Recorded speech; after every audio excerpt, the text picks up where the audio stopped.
अल्हम्दुलिल्लाह अल्हम्दुलिल्लाहिल्लज़ी अब्दअ निज़ामल वजूद वख्तरा माहियातिल अशियाए बिमुख्तज़ल जूद वंशा बिक़ुदरति अनवाइल जवाहिरिल अक़लिया वफ़ादा बिरहमति अजरामिल फ़ल्किया वस्सलातु वस्सलामु अला ज़वातिल अनफुसिल क़ुदसिया अल मुनज़्ज़हतु अनिल कुदूरातिल इंसिया खुसूसन अला सय्यिदना व मौलाना मुहम्मद साहिबिल आयाति वल मुअज्जज़ात व अला आलिहि व अस्हाबि ताबईन लिल हुज्जजी वल बय्यिनात फ़ऊज़ु बिल्लाहि मिनश शैतानिर रजीम बिस्मिल्लाहिर रहमानिर रहीम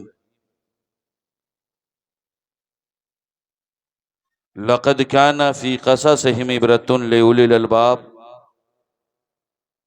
सदक़ल्लाहु मौलानाल अज़ीम व सदक़ा रसूलुहुन नबियुल अमीनुल मतीनुल करीम व नहनु अला ज़ालिका लमिनश शाहिदीन व शाकिरीन वल्हम्दुलिल्लाहि रब्बिल आलमीन।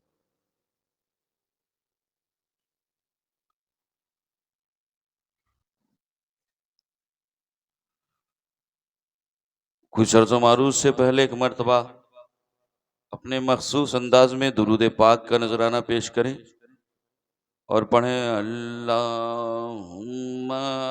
सल्ली अला सय्यिदिना मौलाना मुहम्मद व अला आलि सय्यिदिना मौलाना मुहम्मद हबीबना शफीना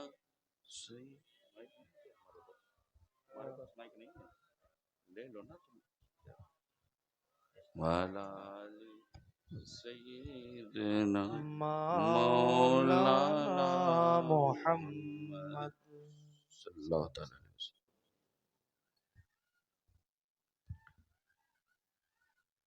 गौसुल वरा कॉन्फ्रेंस में हम और आप तशरीफ लाए हुए हैं। गौस की शान हमें सुननी है और मैंने अपनी तकरीर का उन्वान कुरान और शान विलायत के हवाले से मुझे बातें करनी है।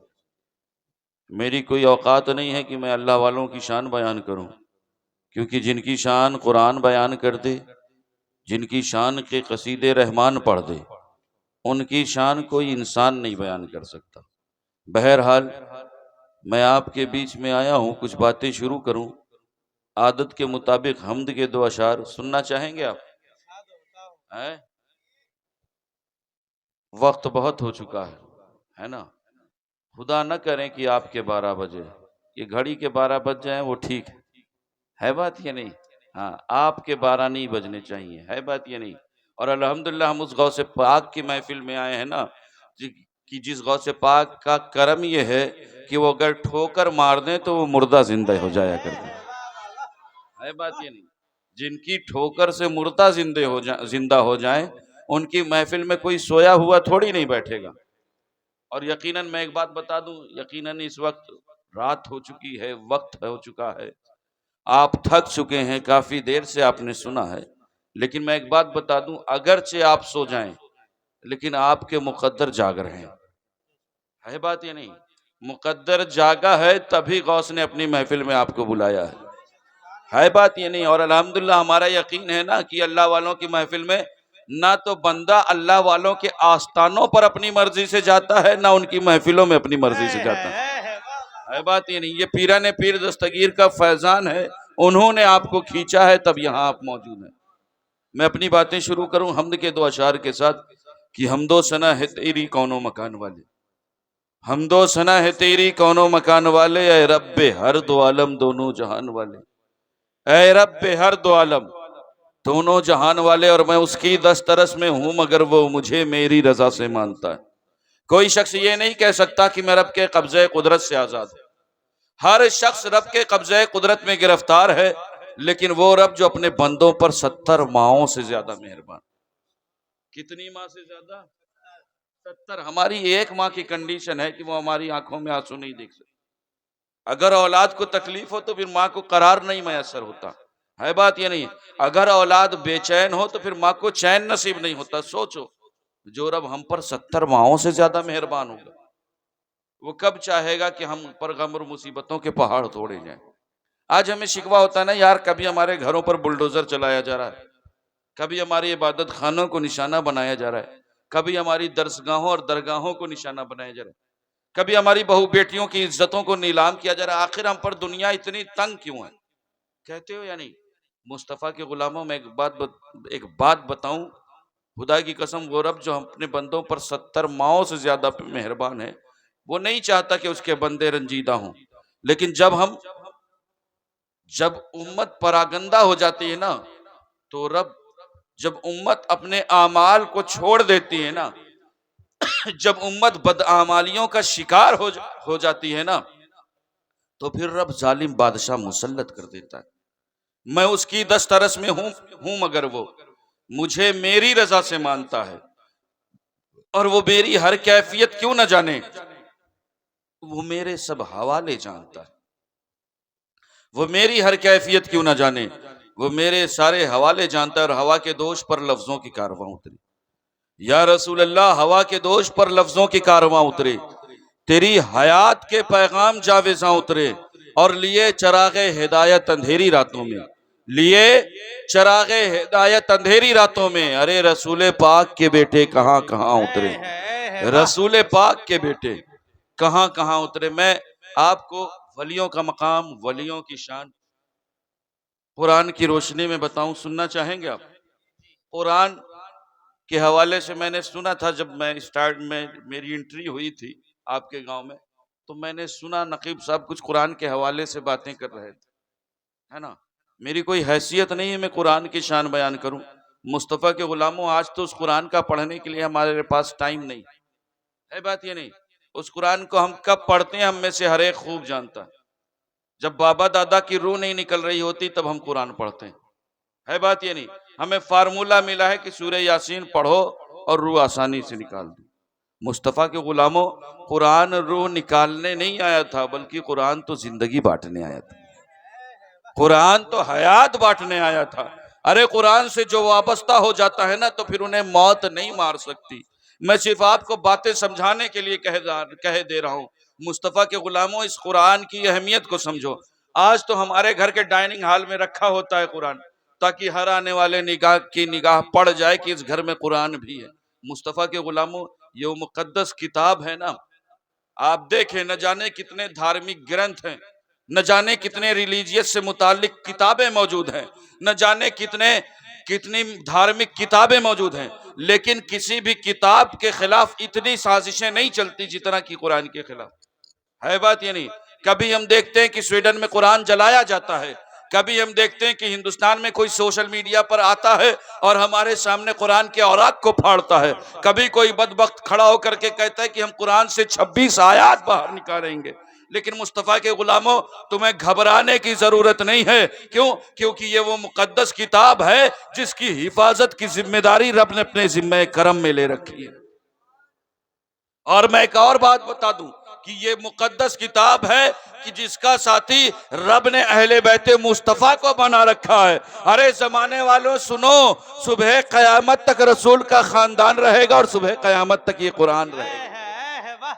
और मैं एक बात और बता दूं, कुरान को जलाने वालों सुनो, ये वो मुकद्दस किताब है ना, जो सिर्फ वर्कों में महफूज नहीं है, बल्कि अल्हम्दुलिल्लाह सुम्मा अल्हम्दुलिल्लाह, ये वो मुकद्दस किताब है जो मुसलमानों के सीनों में महफूज है। सुभान अल्लाह। इसीलिए मैं कहता हूं, है कौले खुदा, कौले मोहम्मद, फरमान न बदला जाएगा। अरे है कौले खुदा, कौले मोहम्मद, फरमान न बदला जाएगा। अरे बदलेगा जमाना लाख मगर कुरान न बदला जाएगा। सुभान अल्लाह, सुभान अल्लाह। लारैब किताब, बेऐब किताब, इस किताब में शक नहीं, शक से पाक किताब है।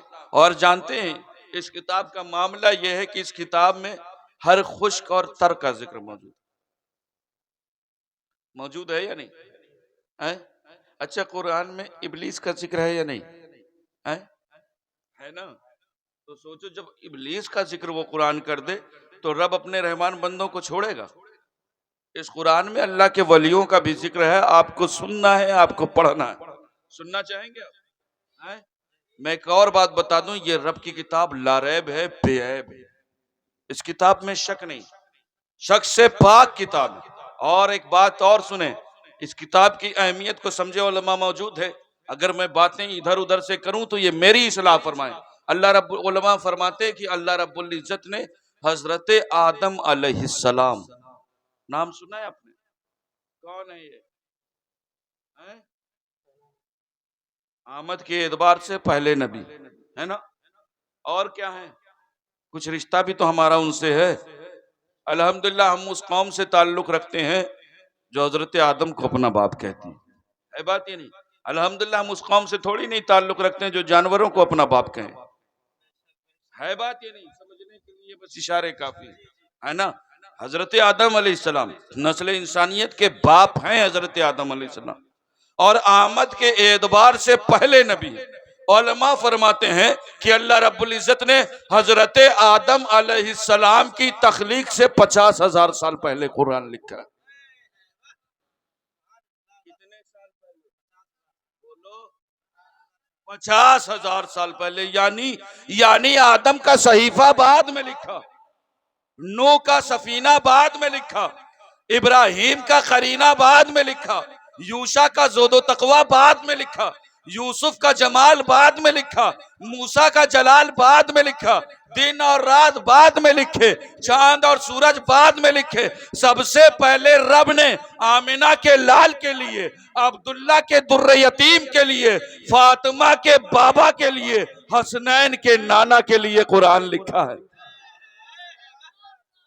लारैब किताब, बेऐब किताब। इस किताब में हर खुश्क और तर का जिक्र है।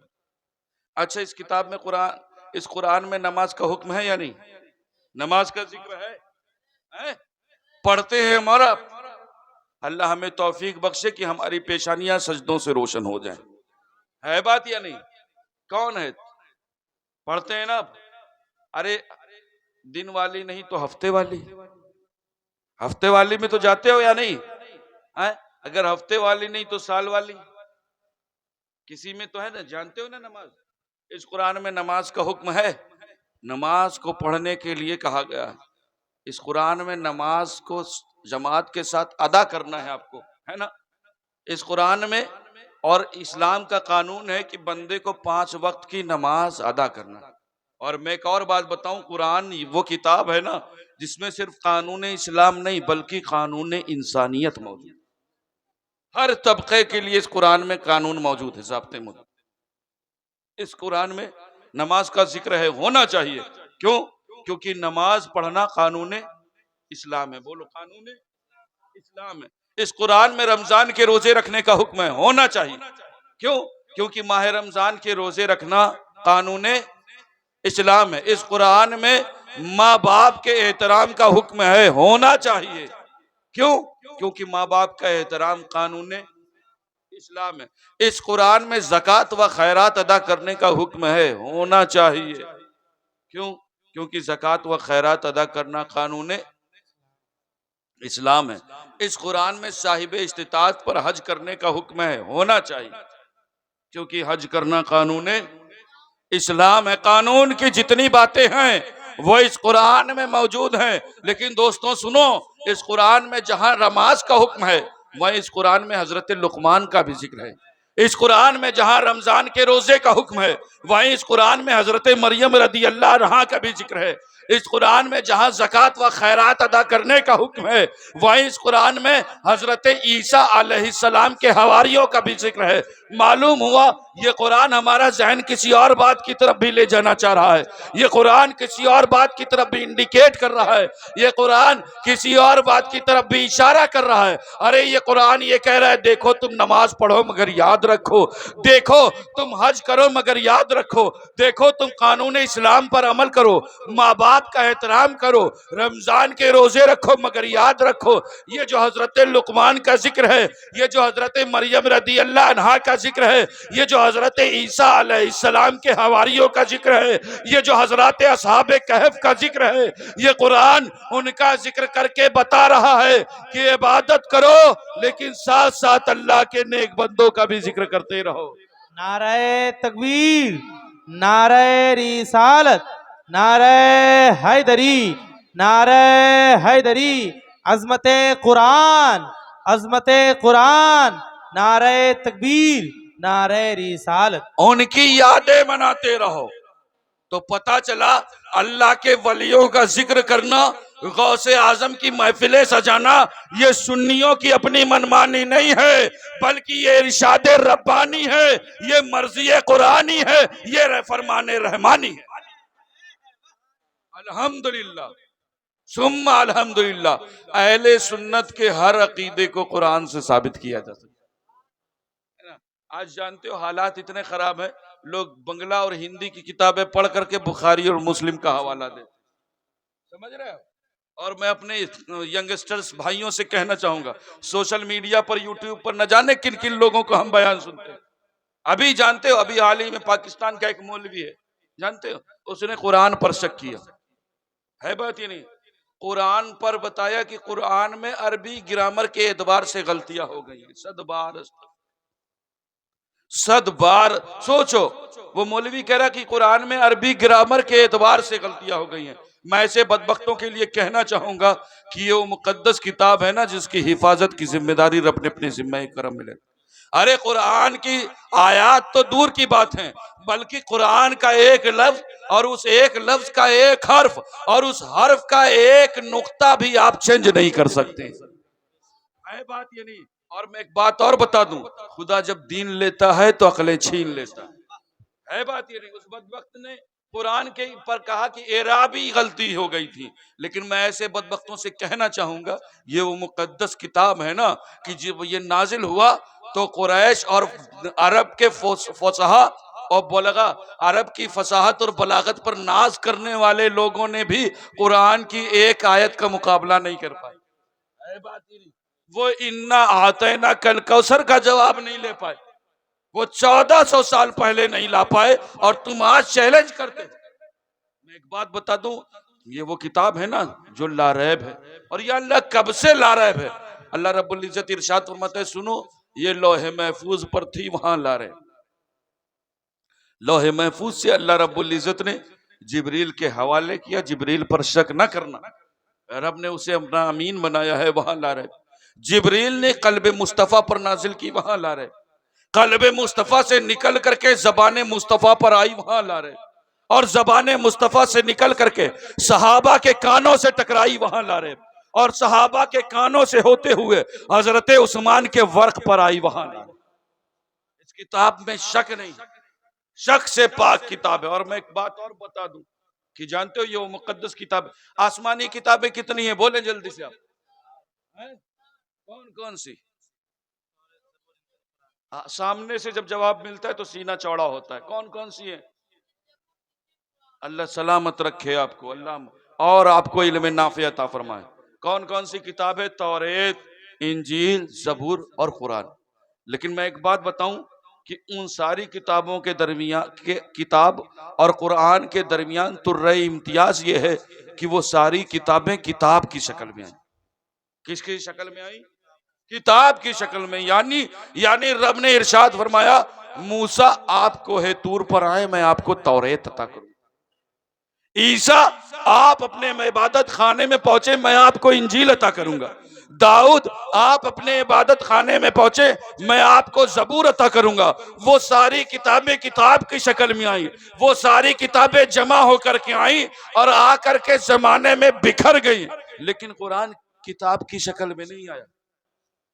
कुरान किताब की शक्ल में नहीं आया, बल्कि कुरान धीरे धीरे कल्बे मुस्तफा पर नाजिल हुआ। धीरे धीरे कल्बे मुस्तफा पर नाजिल हुआ। कभी किसी पारे का कुछ हिस्सा आया, कभी कोई आयत आई, कभी किसी सूरे का कुछ हिस्सा आया। वो सारी किताबें किताब की शक्ल में आई और आकर के जमाने में बिखर गई। लेकिन कुरान बिखर करके कल्बे मुस्तफा पर ऐसा जमा हो गया कि अब कयामत तो आ सकती है, लेकिन कुरान नहीं बिखरेगा। कुरान क्यों नहीं बिखर सकता? कुरान इसलिए नहीं बिखर सकता क्योंकि कुरान का साथी रब ने अहले बैत मुस्तफा को बना रखा है। और ये वो मुकद्दस किताब है ना, जो सिर्फ वर्कों में महफूज नहीं बल्कि मुसलमानों के सीनों में महफूज है। जानते हैं, इस कुरान में हर चीज का जिक्र है।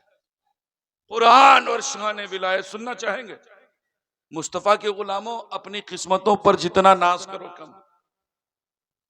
अल्लाह का लाख लाख एहसान है। ये इज्जतें, ये अजमतें, ये रिफतें, ये बुलंदियां, ये उरूज, ये मकाम, ये मर्तबा, जो कुछ हमें हासिल है, सब कुछ नालैन मुस्तफ़ा के सदक़े में हासिल है। बात ये नहीं। आज एक बदबख्त कौनैन के वाली के बारे में उल्टी सीधी बातें करने लगे।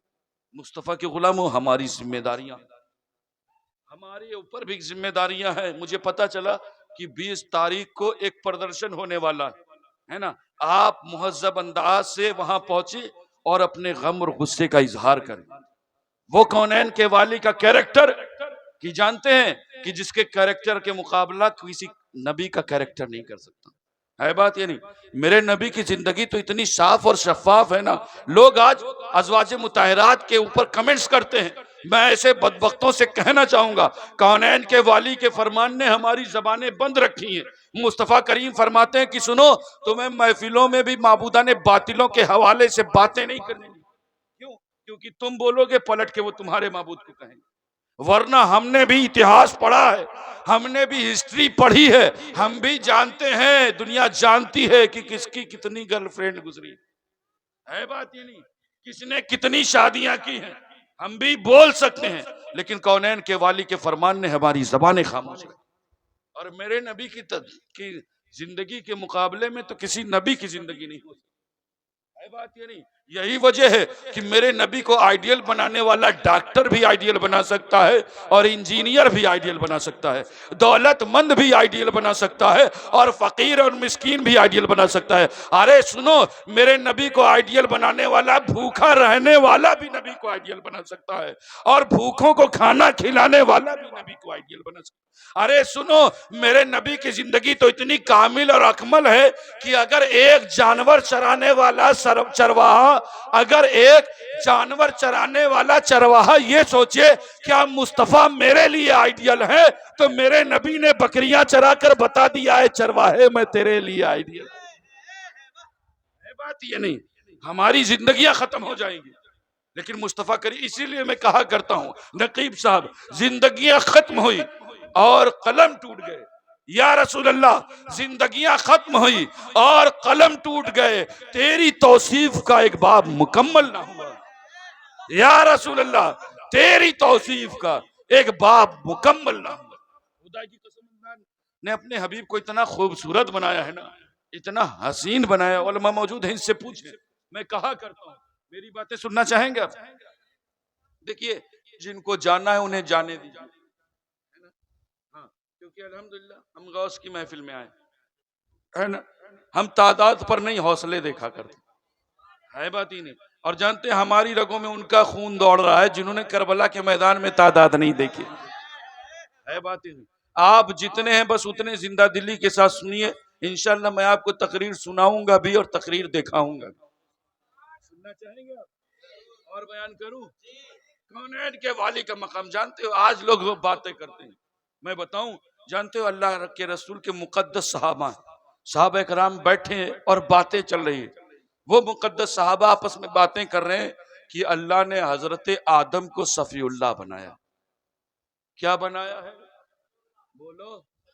सफीउल्लाह ने। अल्लाह ने हजरत नूह को नजीउल्लाह बनाया, अल्लाह ने हजरत इब्राहिम को खलीलुल्लाह बनाया, अल्लाह ने हजरत इस्माइल को ज़बीउल्लाह बनाया, अल्लाह ने हजरत मूसा को कलीमुल्लाह बनाया, अल्लाह ने हजरत ईसा को रूहुल्लाह बनाया। वो बातें करके हैरत में कि अल्लाह ने हजरत इब्राहिम को अपना खलील बनाया। क्या बनाया है? खलील बनाए। वो हैरत में, यार अल्लाह ने अपने इब्राहिम को खलील बनाया, अल्लाह ने हजरत इब्राहिम को खलील बनाया। खलील का माना होते हैं दोस्त के। क्या होते हैं? दोस्त के। अल्लाह ने हजरत इब्राहिम को अपना दोस्त बनाया। ये बातें कर रहे थे कि महफिल में कौनैन के वाली की जलवागरी हो गई। मुस्तफ़ा करीम तशरीफ ले आए। अब जब मुस्तफ़ा करीम तशरीफ लाते हैं ना, तो सहाबा खामोश हो जाते हैं। सहाबा खामोश हैं, लेकिन कौनैन के वाली वो है ना जो दिलों के हाल जानते हैं। मुस्तफ़ा करीम ने चेहरा देखा, दिलों का हाल जान लिया। आप फरमाते हैं सहाबा बातें क्या चल रही हैं? सहाबा मौजूए सुखन क्या है, टॉपिक क्या है, तुम किस टॉपिक पर बात कर रहे हो? वो अर्ज करते हैं या रसूलल्लाह हम बातें कर रहे हैं कि अल्लाह ने हजरत आदम को सफीउल्लाह बनाया। या रसूलल्लाह हम बातें कर रहे हैं कि अल्लाह ने हजरत नूह को नजीउल्लाह बनाया। ऐ कौनैन के वाली हम बातें कर रहे हैं कि अल्लाह ने हजरत इब्राहिम को खलीलुल्लाह बनाया, अल्लाह ने हजरत इस्माइल को ज़बीउल्लाह बनाया, अल्लाह ने हजरत मूसा को कलीमुल्लाह बनाया, अल्लाह ने हजरत ईसा को रूहुल्लाह बनाया। या रसूलल्लाह हम बातें कर रहे हैं कि अल्लाह ने हजरत इब्राहिम को अपना खलील बनाया, अपना दोस्त बनाया। मुस्तफा करीम फरमाते हैं सहाबा हैरत में मत पड़ो, सहाबा हैरान मत हो, अल्लाह ने इब्राहिम को अपना खलील बनाया है और मुझे अपना हबीब बनाया है।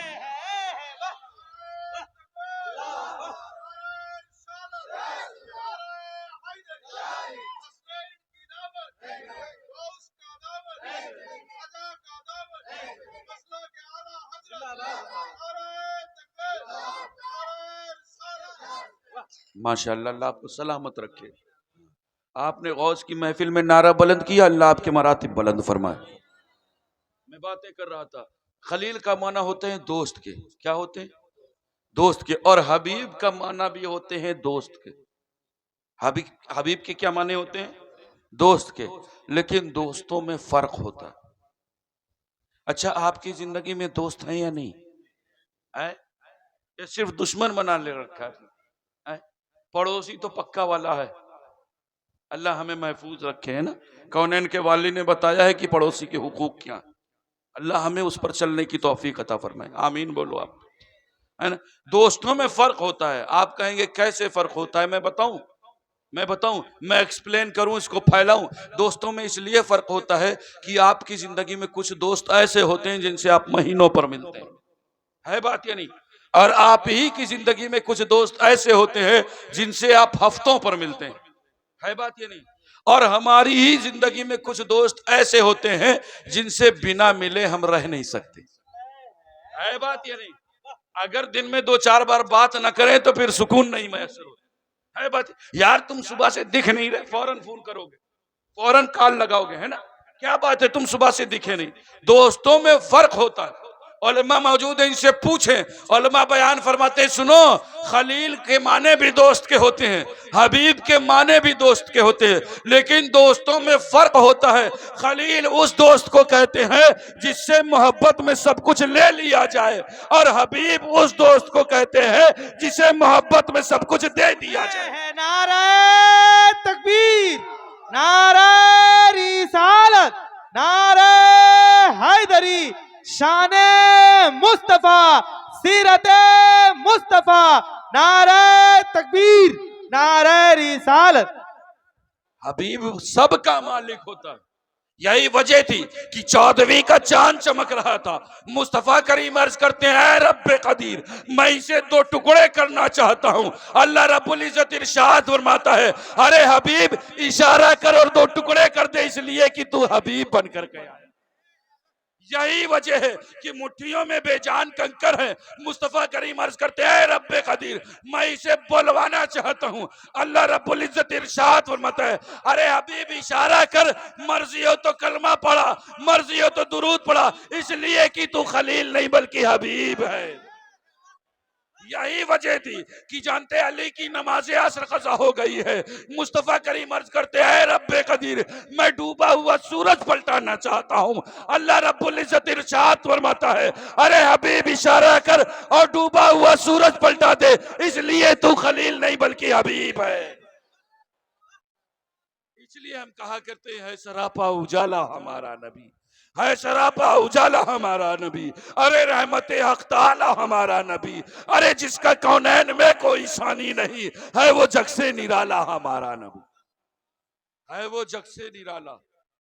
बोलो, है सरापा उजाला, रहमते हक ताला, अरे जिसका कौनैन में कोई सानी नहीं है, वो जग से निराला हमारा नबी। और आबे कौसर पिएंगे तो सिर्फ इसलिए पीना है आपको, है? या तुम भी वहां थम्स अप कोका-कोला में काम करो, बोलो, है? वो तो पीना है ना आपको। है सरापा उजाला हमारा नबी, रहमते हक ताला, है सरापा उजाला हमारा नबी, रहमते हक ताला हमारा नबी। अरे जिसका कौनैन में कोई सानी नहीं है, वो जग से निराला हमारा नबी। अरे आबे कौसर पिएंगे तो सिर्फ इसलिए, अरे आबे कौसर पिएंगे तो सिर्फ इसलिए, अरे हमको देगा प्याला, हमको देगा प्याला हमारा नबी। और कोई नबी ना अब कयामत तलक आएगा, कोई नबी ना अब कयामत तलक आएगा। अरे आखिरी है शुमारा, आखिरी है शुमारा हमारा नबी। मुस्तफा के गुलामों, अपनी किस्मतों पर जितना नाज करो कम है कि रब ने हमें उम्मत मोहम्मदिया में पैदा फरमाया। किस उम्मत में? उम्मत मोहम्मदिया में। और जानते हो हम उस उम्मत में पैदा किए गए हैं ना, कि जिस उम्मत में पैदा होने की ख्वाहिश अंबिया कराम ने की है। बात या नहीं? और बातें अगर मेरी हो तो आप मेरा गिरेबान पकड़े। बल्कि जानते हो हजरत इमाम शामी लिखते हैं कि एक दो लोग नहीं बल्कि 70,000 अंबिया कराम ने अपने वतन से हिजरत की। किसने हिजरत की? बोलो। अंबिया कराम ने। किसने? अल्लाह के नबियों ने। किसने हिजरत की? अल्लाह के नबियों ने। 70,000 अंबिया कराम ने अपने वतन से हिजरत की और हिजरत करके वो मक्का तशरीफ लाए। कहां आए? मक्का तशरीफ लाए और मक्के में रहे और वहीं की जमीन उनका मदफन बनी। यानी मक्के की जमीन पर 70,000 अंबिया कराम मदफून है ना। सोचो कितनी मुकद्दस जमीन है। अब सवाल होता है अंबिया कराम ने अपना वतन क्यों छोड़ा, अपने वतन से हिजरत क्यों की?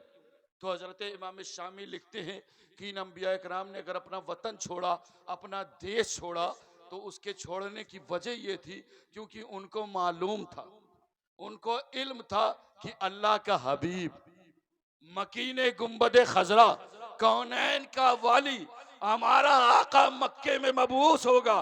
तो उन अंबिया कराम की ख्वाहिश ये थी कि जिस जमीन पर वो मबूस हो हम उस जमीन पर रहें, हो सकता है कि हमारी उनकी मुलाकात हो जाए। और हजरत इमाम शामी लिखते हैं कि उसी जमीन पर उनका मदफन इसलिए बन गया क्योंकि वो इसलिए उसी जमीन पर दफन हो गए क्योंकि जानते हो उनको इल्म था कि अगर हो सकता है कि अल्लाह के रसूल से उनकी मुलाकात ना हो, अल्लाह के हबीब से मुलाकात ना हो, तो हम उसी जमीन पर रहे जिस जमीन पर कौनैन का वाली अल्लाह का हबीब मबूस होगा। उसी जमीन पर हम रहे और वही की जमीन हमारा मदफन हो जाए, वहीं पर हम दफन हो जाएं। तो हो सकता है किसी रोज अल्लाह के हबीब के कदम हमारी कब्र के ऊपर लग जाएंगे। क्या होगा? अल्लाह के रसूल के कदम उन अंबिया किराम के कब्र के ऊपर लग जाएंगे। मुस्तफा के गुलामों, 70,000 अंबिया किराम ने हिजरत इसलिए की कि कौनैन के वाली के कदम उनकी कब्र के ऊपर लग जाए। 70,000 अंबिया किराम ने अपना वतन इसलिए छोड़ा कि मुस्तफा करीम के कदम उनकी कब्र के ऊपर लग जाएं। अब मैं जो बातें कहने जा रहा हूं ना, उन बातों को सुन करके सिर्फ कानों से निकालने की जरूरत नहीं है, बल्कि उन बातों को अपने दिल की तख्ती पर नोट करने की जरूरत है। 70,000 अंबिया किराम ने अपने वतन से हिजरत इसलिए की कि अल्लाह के हबीब के कदम उनकी कब्र के ऊपर लग जाए। अरे मुस्तफा के गुलामों, अपनी किस्मत पर जितना नाज करो कम है। क्यों? क्योंकि हमारी तुम्हारी कब्र के ऊपर नहीं बल्कि हमारी तुम्हारी कब्र के अंदर कौनैन के वाली तशरीफ लाई। नारे तकबीर, नारे रिसालत, नारे हैदरी, नारे हैदरी, नारे रिसालत। इसीलिए मैं कहा करता हूं ये इज्जतें, ये अजमतें, ये रिफतें, ये बुलंदियां, ये उरूज, ये मकाम जो कुछ भी हमें मिला है सब कुछ नालैन मुस्तफ़ा के सदक़े में मिला है। और इसी बात पर मैं एक बात कहा करता हूं कि या रसूल अल्लाह, ये नाज ये अंदाज हमारे नहीं होते। अरे झोली में अगर टुकड़े तुम्हारे नहीं होते और मिलती ना हमें भीख हुजूर आपके दर से। या रसूल अल्लाह, मिलती ना हमें भीख हुजूर आपके दर से। अरे इस शान से मंगतों के गुजारे नहीं होते, शान से मंगतों के गुजारे नहीं होते। मेरी कोई हैसियत नहीं, मेरी कोई औकात नहीं। मैं कुरान और शान विलायत, अल्लाह के वलियों का मकाम, मैं एक बात बताऊं, तारीख शाहिद है कि दुनिया पर बड़े बड़े बादशाहों, राजाओं और महाराजाओं ने हुकूमत, लेकिन इनकी बादशाहत कब तक रही? जब तक इनके सरों पर बादशाहत का ताज चमकता। फरियादी इनकी बारगाह में कब तक पहुंचे? जब तक ये शाही खजानों के मालिक रहे। सवाली और शायरों ने इनके शान में कसीदे तभी तक पढ़े जब तक ये तख्ते शाही पर बैठे रहे। लेकिन जानते हो मुस्तफा के गुलामों, अल्लाह की नेक बंदों की जमात ऐसी जमात है कि इनकी बादशाहत जिस तरह कल कायम थी उसी तरह आज कायम है और सुबह कयामत तक कायम रहे। सिराज आए नहीं हिंद यहां से कितनी दूरी पर है बताओ? तक 3-4 किलोमीटर, 14-15 किलोमीटर, 10 किलोमीटर की दूरी पर है। आज सोचो हम भागे हुए वहां पहुंच जाते हैं, है ना? क्यों? क्योंकि जानते हो इनकी बादशाहत जिस तरह कल कायम थी उसी तरह आज कायम है और सुबह कयामत तक कायम रहेगी। कभी आपने सोचा कि आखिर इनको ऐसी बादशाहत क्यों मिली, कैसे मिली? जानते हो मैं कहा करता हूं कि जितने तख्त और ताज वाले आए ना, तो अगर वो आए हैं तो लश्कर जर्रार लेकर के आए। अगर ये तख्त और ताज वाले आए हैं तो असलहे बेशुमार लेकर के आए हैं। अगर ये तख्तो ताज वाले आए हैं तो दौलत का अंबार लेकर आए हैं। अगर ये तख्तो ताज वाले आए हैं तो चीखो पुकार यलगार लेकर आए हैं। लेकिन खुदा की कसम इसी हिंदुस्तान की सरजमीन पर जब ये अल्लाह वाले आए हैं तो ये अपने साथ लश्कर जर्रार लेकर के नहीं आए, ये नेज़े और तलवार ये लेकर के नहीं आए, ये असलहे बेशुमार लेकर के नहीं आए, बल्कि अगर ये अल्लाह वाले आए हैं तो फजले परवरदिगार लेकर आए हैं, मुस्तफा का शियार लेकर आए हैं, इन्ना दीना इंदल्लाहिल इस्लाम की पुकार लेकर आए हैं। अरे जज्बे खुलूस व ईसार लेकर आए हैं, दिले बेगुबार लेकर आए हैं, मोहब्बत और प्यार लेकर आए हैं। इसीलिए मैं कहता हूं कि तख्त और ताज पर हुकूमत करने वालों ने सिर्फ किलों पर राज किया है, लेकिन टूटी चटाई पर बैठ करके हुकूमत करने वालों ने किलों पर नहीं बल्कि हमारे दिलों पर राज किया। यही वजह है कि उनकी बादशाहत जिस तरह कल कायम थी उसी तरह आज कायम है और सुबह कयामत तक कायम रहेगी। कौन है पीराने पीर दस्तगीर? सुनना चाहेंगे आप? सुनाऊं? मुझसे सुनेंगे मनकबत? मैं भी मनकबत सुनाऊंगा गौसे पाक की। मेरा गला उतना अच्छा नहीं, मैं ऐसे ही तहत से पढ़ता हूं, सुनेंगे आप?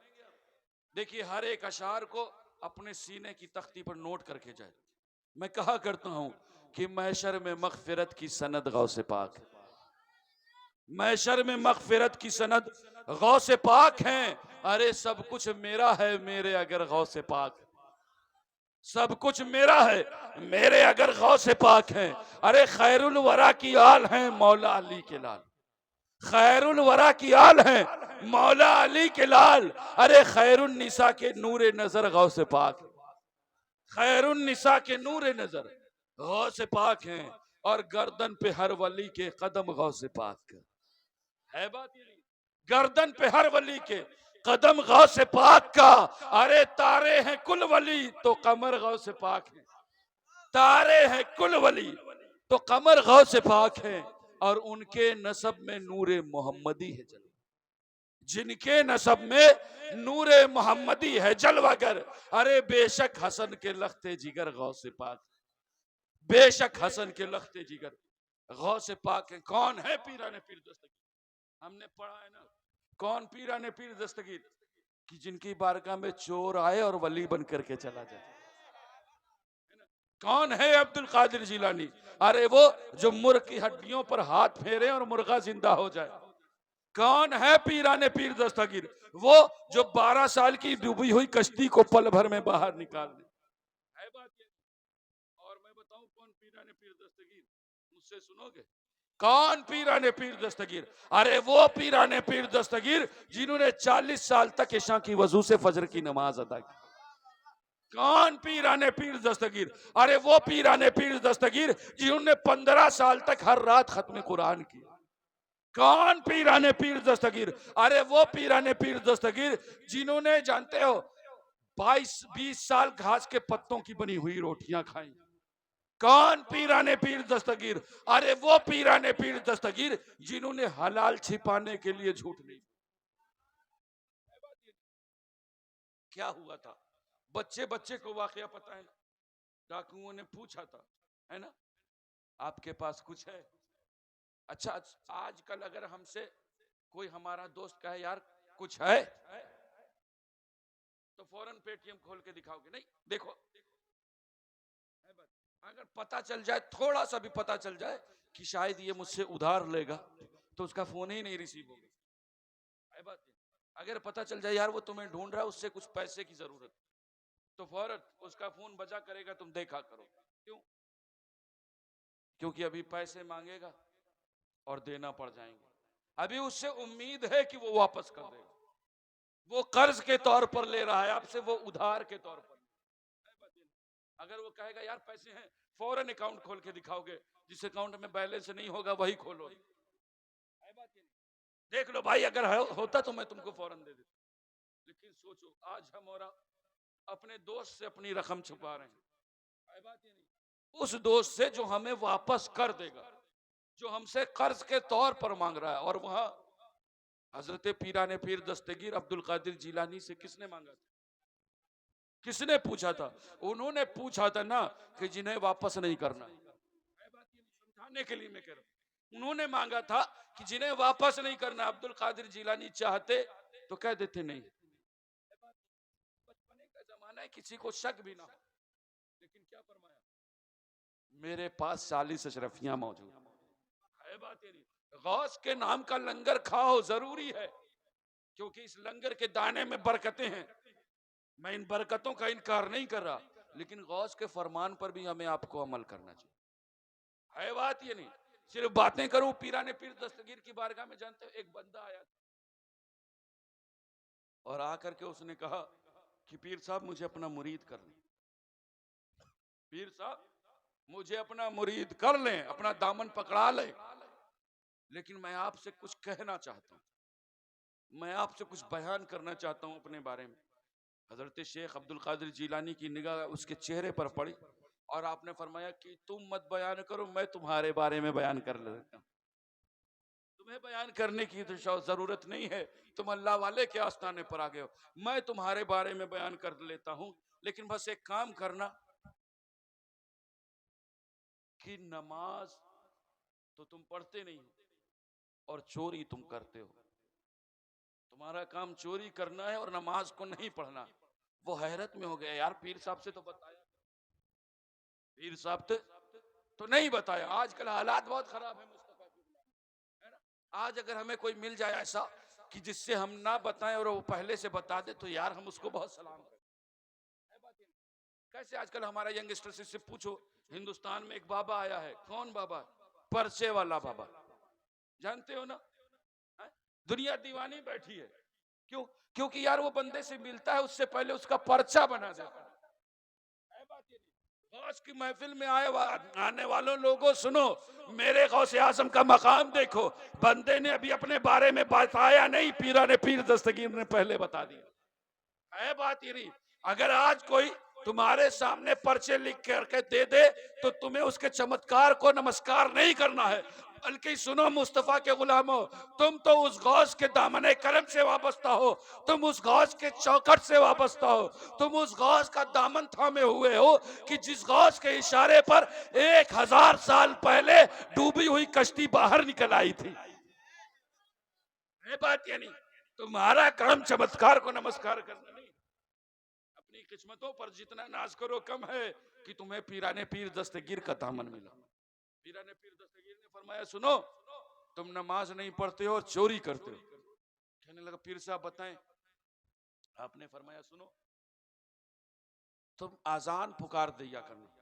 तुमसे तुम्हारी 2 शर्तें हैं ना, तुम्हारी 2 बातें, मैं तुमसे सिर्फ एक बात कह रहा हूं कि तुम अजान पुकार लेना जैसे अजान का वक्त जाए। कहा, पीर साहब ठीक है, मैं अजान पुकार लिया करूंगा, आपका हुक्म मानूंगा। आज से अब मैं अजान पुकारूंगा। मुरीद होकर के घर गया, घर में घरवाली से मिला, बहुत खुश। कहा, क्या बात है, आज कुछ ज्यादा माल पानी कमा लिया क्या तुमने? कहीं लंबा हाथ लगा दिया? कहा, नहीं, आज मैंने ऐसा दामन थामा है कि जिस दामन को थामो तो जिंदगी संवर जाती। क्या हुआ? कहा आज मैं पीराने पीर अब्दुल कादिर जीलानी का मुरीद हो गया हूं। कहा क्या उनके पता नहीं था कि तुम जमाने के बदमा मशहूर जमाना बदनामे जमाना चोर हो? कहा वो सब जानते हैं। कहा तो फिर उन्होंने कुछ कहा नहीं? कहा उन्होंने बस एक बात कही है कि जैसे अजान के वक्त हो तुम अजान पुकार लेना, अजान पुकार लेना। उसने कहा बस इतनी बात? कहा हाँ। अब घर में रहा, असर का वक्त हुआ, अजान पुकारी, बिस्तर पर लेटा था, खड़ा हुआ, अजान पुकारी, फिर लेट गया। मगरिब आया, मगरिब का वक्त आया, फिर अजान, इशा का वक्त आया, फिर अजान, रात गुजरी, फजर का वक्त शुरू हुआ, फिर अजान। अब 2-3 दिन गुजरे। अब उसकी बीवी देख रही, यार ये अजीब बंदा है, उठ करके अजान पुकारता है और फिर काम करने लग जाता है, नमाज नहीं पढ़ता। आखिर एक दिन झल्ला करके कहती, यार तुम अजीब आदमी हो, अजान पुकारते तो मस्जिद तक नहीं जा सकते? कहती सुनो, हमने वादा सिर्फ अजान तक का किया, हमने जो वादा किया है वो अजान तक का किया है, नमाज का वादा थोड़ी नहीं करके आए हैं। अजान का वादा है, अजान पुकार लेते हैं। कहा अच्छा ठीक है। अब उसने देखा 3-4 रोज गुजर गए, कहीं कहीं जा नहीं रहा। और जाता तो क्या करता, आप में से हर एक जानता है, चोर है, अगर जाएगा तो क्या करेगा, चोरी ही तो करेगा ना। अब बीवी ने देखा, कहा अरे यार सुनो, ऐसे घर में बैठे रहोगे तो खर्चा कैसे चलेगा, हमारे भी तो पेट है, पेट कैसे भरेगा, जाओ अपने काम से लग जाओ। मुरीद हो गए तो इतना खुश हो गए हो। कहा अच्छा ठीक है, कब चलें, कब जाए? कहा ऐसा करो रात में निकलो, वक्त भी लंबा मिलेगा और फजर तक वापस आ जाना काम करके। कहा अच्छा पहले बगदाद घूम लेने दो, ताकि जाए लंबा हाथ मार के आए, ताकि बार बार जाने की जरूरत ना पड़े। अब वो बगदाद की गलियों में घूमा है, उसने देखा एक घर, शानदार हवेली, कहा आज इसी पर निशान लगा लेते हैं। अब वापस लौटा, रात, जब रात की तारीकी छा गई, अंधेरा हो गया, तो गनीमत जाना वक्त को और घर से बाहर निकला। घर से बाहर निकला, उसी हवेली के घर के पास पहुंचा, उसका दरवाजा देखा तो माहिर चोर था, चंद सेकंड में उस दरवाजे से अंदर दाखिल हो गया, दीवार फलांग के अंदर दाखिल हुआ। वो हवेली बहुत शानदार हवेली, बहुत बड़ा आंगन उसका। अब उसका आंगन क्रॉस करता है, देखता है, हर कमरे में झांक करके देखता है। अब जहां माल पानी था उस कमरे तक पहुंचा। अब क्योंकि बड़ी हवेली थी, कई कमरों की तलाशी लेनी पड़ी, तो वक्त काफी हो गया। अब इसी वक्त में अब पहुंचा, जब उसके हाथ खजाना लगा ना, तो उसकी आंखें फटी की फटी रही। इतना माल, इतना दौलत। कहा अरे आज तो अगर चुरा लिया तो फिर दुनिया को चोर नहीं कहेगा कोई मुझे, फिर कभी चोरी करने की जरूरत नहीं पड़ेगी, आज इतना माल हाथ लग गया है। अब फौरन अपना अपना जानते हो, अपने रुमाल, एक जो कांधे पर रुमाल रखे रहता है, उस रुमाल को बिछाता है और सामने तिजोरी से वो कीमती जेवरात को निकाल करके धीरे धीरे, क्योंकि वो जेवरात कीमती होते हैं, उन्हें रखने लगता है। आहिस्ता आहिस्ता उन जेवरात को संभाल संभाल के रखता है। अब जब जेवरात से वो रुमाल भर जाता है ना, अब गठरी बांध रहा होता है कि देखता है यार जल्दी जल्दी, अब जल्दी उसके जहन में आता है कि यार अभी तो सूरज निकलने वाला है, बहुत देर हो गई है, माल ज्यादा हासिल करने के चक्कर में मैंने बहुत गलती कर दी, माल बहुत तो इकट्ठा हो गया, लेकिन अब सूरज निकलने वाला है, ये सोच करके जल्दी से गठरी बांधता है, बांध करके अपने कांधे पर रखता है और रख करके उस कमरे से बाहर आया था, आंगन तक पहुंचा था कि इधर मस्जिद से मुअज्जिन अजान पुकार ले। अब जानते हैं ये गौस का मुरीद हमारी और आपकी तरह नहीं, जो वादा करके आए तोड़े, गौस से वादा लिया हुआ है। उसने कहा यार पीर को वादा दे करके आया। अब गौस से वादा था कि जैसे अजान का वक्त होगा अजान सुनूंगा, अजान पुकारूंगा। अब तो अजान सुन ली है, बस उसको कुछ समझ में नहीं आता, फौरन अपनी गठरी वहीं जमीन पर रखता है और आंगन में खड़े होकर के अजान पुकारने लगता है। अब उस हवेली के आंगन में खड़े होकर के अजान पुकारने लगता है। अब बताओ, अपने दिल पर हाथ रख करके सोचो कि हमारे और आपके घर में कोई अगर आ जाए और सुबह फजर के वक्त हमारे हाल में या हमारे घर के आंगन में अजान पुकारने लगे तो हैरत होगी या नहीं? अब अजान की आवाज जब उस घर वाले सुनते हैं ना, तो सब अपने अपने कमरे से बाहर निकल आते हैं और निकल आते हैं, देखते हैं अरे ये कौन अजान पुकार रहा, इतनी सुबह सुबह हमारे घर के आंगन में कौन पहुंच गया, ये कोई अल्लाह वाला। अब देखने वाले सोचते हैं अरे ये तो अल्लाह का नेक बंदा है जो अजान पुकार रहा है। अब फौरन जब अजान से वो फारिग होता है ना, तो लोग कहते हैं अरे बाबा हुजूर आप कैसे आ गए तशरीफ में, हुजूर आप आ गए, हुजूर अब नमाज भी पढ़ा दीजिए, अजान पुकारा है।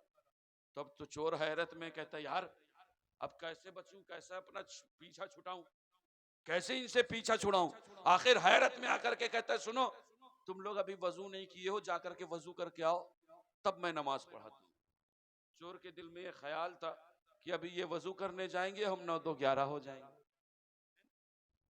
लेकिन जानते हैं वो वजू करने तो चला जाता है, चोर उठाता है, लेकिन उसी वक्त ख्याल आता है यार आज इसी अजान की वजह से लोगों ने हुजूर कहा, अभी और कोई मामला होता है तो लोग इतनी सुबह सुबह के आंगन में देखते तो न जाने कितनी पिटाई लग जाती, न जाने कितने झापड़ और मार का शिकार हो गया होता है। लेकिन आज मैंने अगर अजान पुकारी तो इस अजान की वजह से लोगों ने मुझे हुजूर कहा है, कितना अच्छा होता कि मैं नमाज पढ़ लेता। अब उसके जहन में ये बात आती है ना, तो फौरन खड़ा होकर के सुन्नत अदा करने लगता है। अब सुन्नत अदा कर रहा होता है कि जो लोग वजू करके गए होते हैं वापस आ जाते हैं। वो जब वापस आ जाते हैं इधर सुन्नत से फारिग होता है तो देखता है पीछे एक जमात तैयार, पीछे एक सफ लगी बैठी है। कह रहे ये क्या हुआ, अब तो हैरत है, अब दिल की धड़कनें बढ़ गई यार अब क्या होगा, इन लोगों ने तो पीछे बैठ गया, मैं भाग नहीं सकता। एक खड़ा होता कहता हुजूर अब आप नमाज पढ़ा दीजिए, आपने अजान पुकारी। अब एक अंदर से तो एकदम गुस्से में है कि मैं चोर हूं हुजूर नहीं, और ये मुझे हुजूर हुजूर कह रहा, ये मुझे हुजूर हुजूर कह रहा। आखिरकार मजबूरन खड़ा हो जाता है, नमाज पढ़ाता है। लेकिन जब नमाज में अल्लाह अकबर कह करके नियत बांधता है ना, तो अल्लाह उसके दिल की दुनिया बदल देता है, अल्लाह रब्बुल इज्जत उसके दिल की दुनिया बदल देता है। वो कहता है यार आज मैंने रब की अजान पुकारी तो रब ने मुझ पर इतने इनामात किए, आज मैं अगर सोचो अगर यही कोई और महफिल होती तो न जाने कितना बेइज्जत होता, न जाने कितनी जिल्लत और रुसवाई मुझे मिलती, लोगों की मार पीट का शिकार होता। लेकिन आज रब की नमाज ने मुझे बचाया है। अब मैं रब की बारगाह में सच्चे दिल से तौबा करता हूँ, रब आज तू मेरी इज्जत रख, तेरी बारगाह में सच्चे दिल से तौबा करता हूँ कि अब कभी ये चोरी नहीं करेगा। अपने पीराने पीर अब्दुल कादिर जिलानी के आस्थाने की तरफ आवाज करता है हुजूर अब लाज रख लीजिए, इज्जत आपके हाथों में है। इधर नमाज खत्म होती है, नमाज खत्म होती है, दिल की दुनिया बदल चुकी होती है। अचानक एक शख्स आगे बढ़ करके हाथ चूमता है, हाथ चूमने के लिए जैसे झुकता है फौरन चोर अपना हाथ खींच लेता है। कहते अरे सुनो मैं कोई अल्लाह का नेक बंदा नहीं हूं, मैं चोर हूं, मैं जमाने का मशहूर चोर हूं, तुम्हारे बगदाद का मशहूर चोर मैं हूं। कहते अरे पीर साहब क्या हम ही मजाक करने के लिए मिले थे, सुबह सुबह कोई आप ऐसा मजाक करता है, अरे बताइए आप कैसे चोर हो सकते हैं, हमने तो आपके पीछे नमाज पढ़ी है, आपकी अजान से तो हम बेदार हुए हैं, आपकी आवाज से, आप कैसे चोर हो सकते हैं। कहता सुनो मैं मशहूर जमाना चोर हूँ, चोर, तुम मुझे हुजूर मत कहो। को पीर एक कहता है पीर साहब हमारी मोहब्बतों का इम्तिहान ले रहे हैं आप हमें इम्तिहान ले रहे हैं, इम्तिहान में डाल रहे हैं। अरे सुनिए हमें पता है आप अल्लाह वाले हैं, आप चोर नहीं हो सकते, कोई अल्लाह वाला ही सुबह किसी के घर में पहुंच करके अजान दे सकता है। अब ये बातें चल रही थी ना, आखिरकार झुंझला करके कहता है अगर तुम लोगों को मेरी बात पर यकीन ना हो तो ये देखो ये कपड़ा, ये रुमाल बंधा हुआ बंधा हुआ रखा है ना, इस रुमाल को खोलो, अगर इसमें तुम्हारे घर के जेवरात ना निकले तो बताओ। अब लोग हैरत में, वो भी हैरत में, यार ये कैसे हो सकता है। फौरन लोगों के जैसे उसने कहा एक आगे बढ़ता है, आगे बढ़ करके उस कपड़े को खोलता है, रुमाल को, जैसे रुमाल खोलता है उसमें अपने जेवरात देखता है। अब सोचो अगर आप देखो तो पारा गर्म हो जाएगा या नहीं, पारा फौरन गर्म हो जाएगा। लेकिन इधर तो गौसे आजम का फैजान बरस रहा था।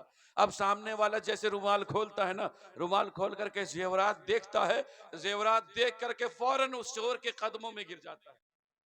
अब वो चोर हैरत में, यार यहाँ तो मैं पकड़ा जा रहा हूँ, यहाँ मेरी चोरी खुल रही है और ये मेरे पैरों पर गिर रहा है। फौरन उसका कांधा पकड़ करके खड़ा करता है, कहता है अरे मेरे कदमों पे मत गिरो, बल्कि सुनो मैंने तुमसे कहा था ना कि मैं चोर हूं, मैंने तुम्हारा जेवरात चुराया। अरे सुनो बाबा, अरे सुनिए हुजूर, चोर कभी ये नहीं कहता कि मैंने चुराया है, और अगर कबूल भी लेता है तो ये नहीं बताता कि ये मेरा सामान। अरे उसका सामान अगर पकड़ा जाता है ना तो वो इनकार कर जाता है कि ये मैंने नहीं चुराया है, ये मेरा सामान नहीं हो सकता। आप कैसे चोर है कि चुरा करके बता रहे कि ये मैंने चुराया? यकीनन आप अल्लाह वाले हैं, आप अल्लाह के नेक बंदों में से है। फौरन अल्लाह रब्बुल इज्जत का ये करम होता है, गौसे आजम का फैजान होता है कि उस चोर की दुनिया बदल जाती है। मुस्तफ़ा के गुलामों सुनो, गौसे आजम की महफिल में आए हो ना, अल्लाह रब्बुल इज्जत पीराने पीर दस्तगीर का फैजान हम पर जारी और सारी फरमाए। लेकिन जरूरत इस बात की है कि पीराने पीर दस्तगीर ने जिन बातों का हुक्म दिया उस पर अमल करने की जरूरत है।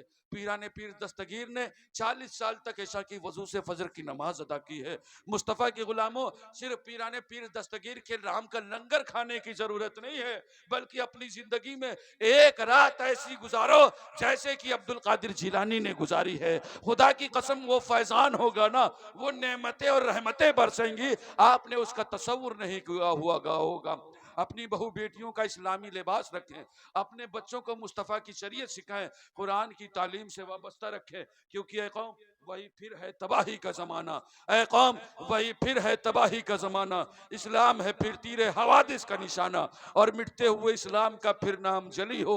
लाजिम है कि हर शख्स हुसैन इब्ने अली हो, और तो असलाफ के अपनी तासीर ले ले, जबानों पे नारे तकबीर ले ले, और खुदा हमको शब्बीर सा हौसला दे। आमीन कहें आप। खुदा हमको शब्बीर सा हौसला दे कि दी के लिए गर्दन अपनी कटा दें। अस्तगफिरुल्लाह रब्बी मिन कुल्ली ज़ंबी व अतूबु इलैह व मा अलैना इल्ला